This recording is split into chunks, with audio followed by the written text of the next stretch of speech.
we're going to do a little bit of astrology today here on my channel. Thank you for coming around to Astro Brie.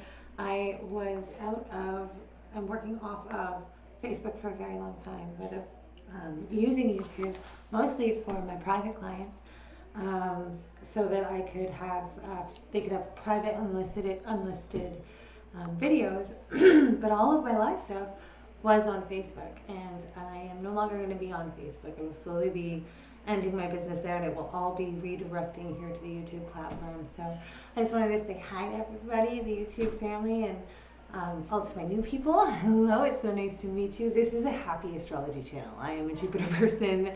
I am a Sagittarius rising. I am a Venus Moon Libra rising. So you're going to get a lot of positivity here, and it's not love and light, it's like we gotta deal with the shit. The world is shit right now, so it's time for us to find the reason for the beacon in the first place.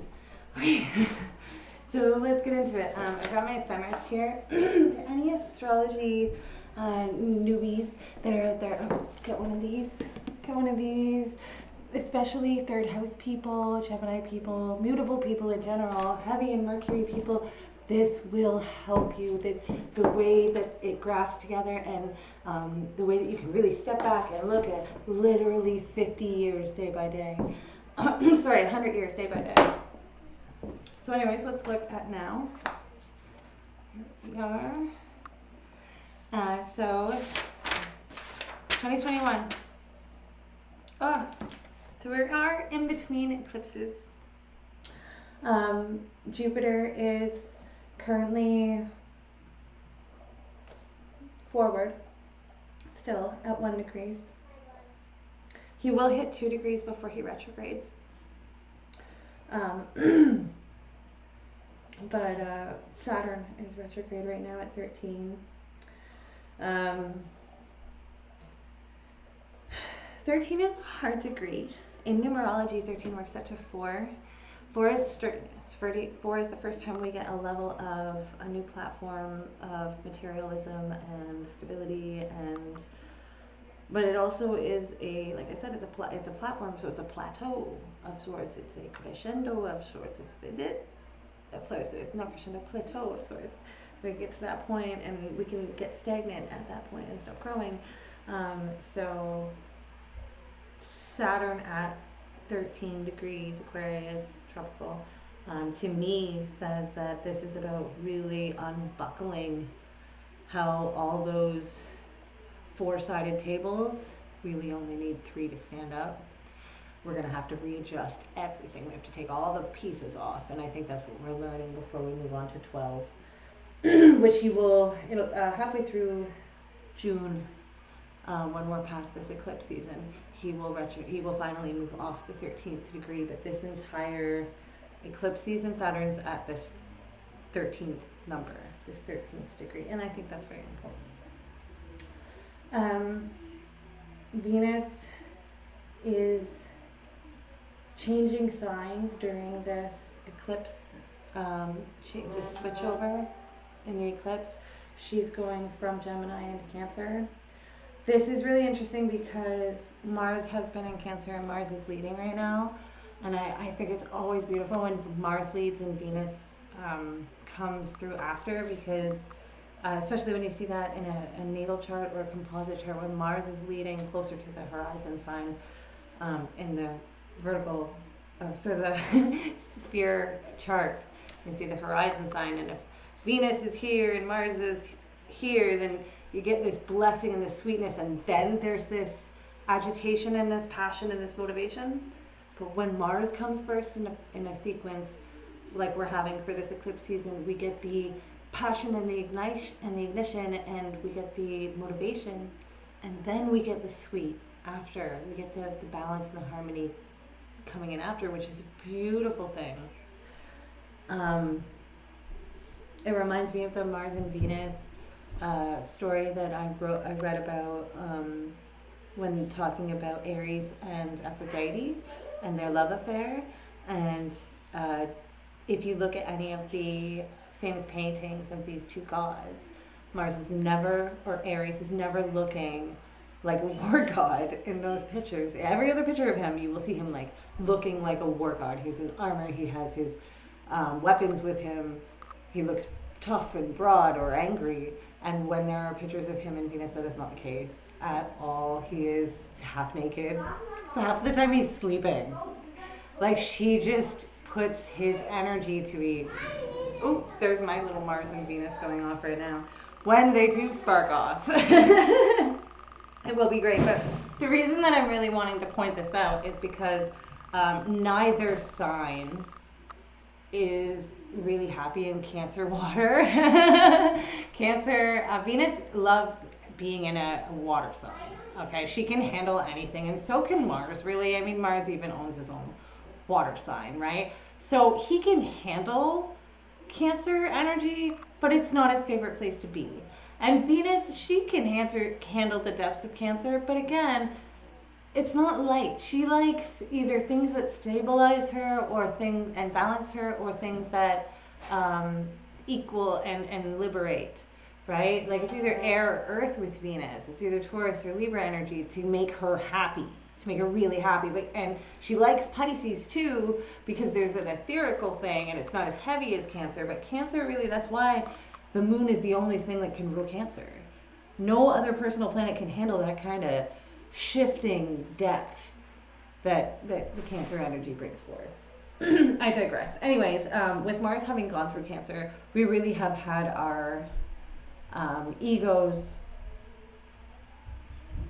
igniting our emotional intelligence. Does that make sense?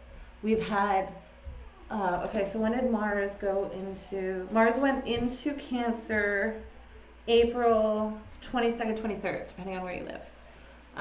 So since April, the late last week of April, until now, until actually he will leave in the middle of June. He'll be in Leo, where he'll be very, very happy. So this entire time from, you know, end of April to the middle of June, we've had this psychic, directive, extreme precision in emotional intelligence come through. When people are being honest and authentic with their motivations, their emotional centers will back that up. If people are being, you know, passive aggressive or, you know, trying to be sneaky or shady or whatever and hold things back, then you're not going to have that same outcome. You're going to have like an eruption of hot water boiling all over you, because that's Mars energy in the deep Cancer waters, right? Like you can either get a beautiful hot tub or you can get a scolding, like burn your skin off situation. It's just a couple degrees difference, and Mars and Cancer can be both.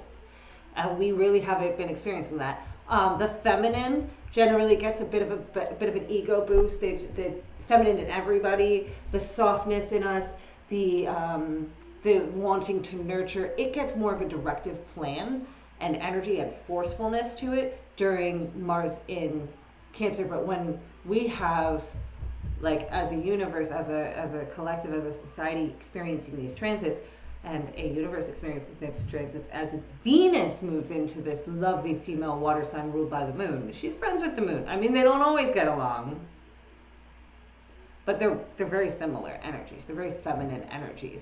But where the moon is forever representing what women can provide from our bodies and the shift and change it takes to be a life maker and creator, and the fact that we are connected literally because we carry this sack of water.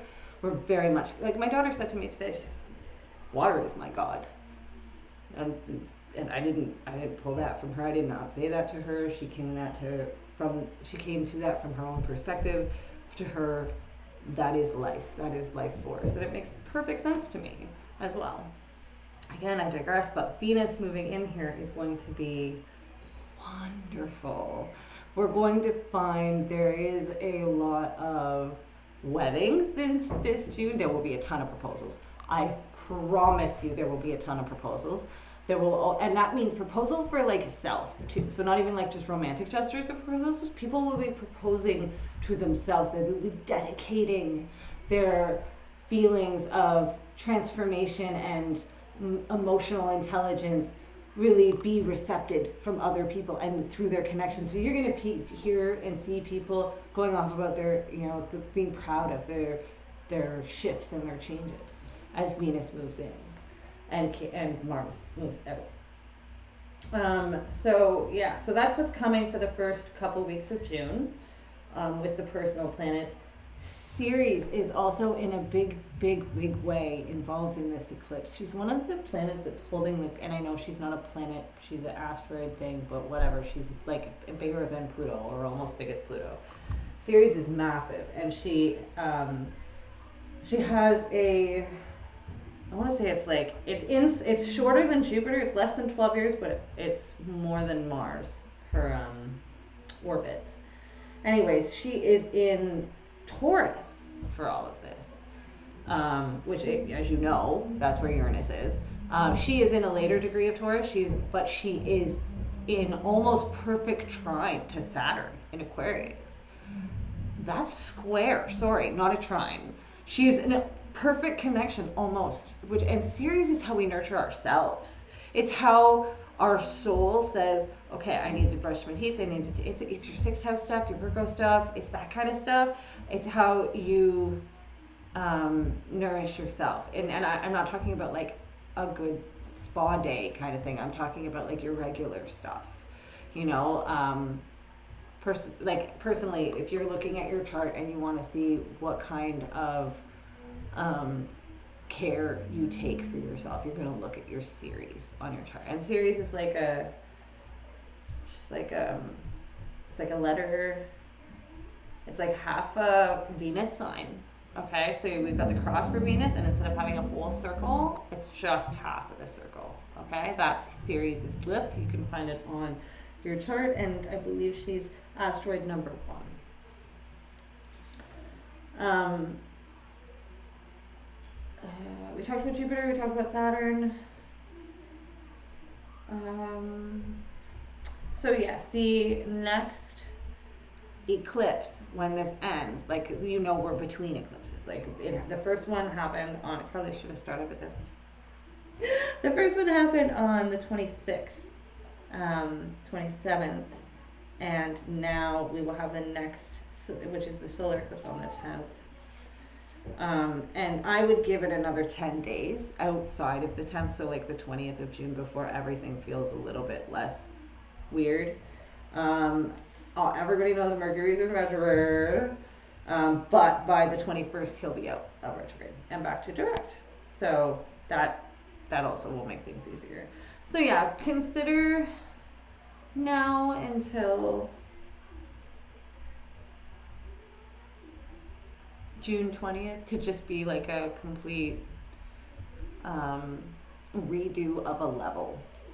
I don't play video games, but I am forever using this analogy. When we have a retrograde, especially if it's affecting personal planets of yours or personal placements on your chart, oh my god, yes. 100%. We're getting like a redo on the level. That's like you got all the way to the end, you collected all the things, and I just had a beautiful vision. Does anybody remember that show where you had to do the shopping sweepstakes? Like you had to run through the store in a race to see how much you could fit in your cart. I know, poor people like me, we love that show. Anyways, I'm gonna stop talking now and remind you all to please like my channel and subscribe. And I will, and if you do, I will post more content if I can get more viewers. Pump my little ego up, because Facebook won't let me go live anymore, and I need to produce the content and give it to this collective. So the ones that have followed me from Facebook, I love you so much. And for my new family, your elemental tarot scopes are next.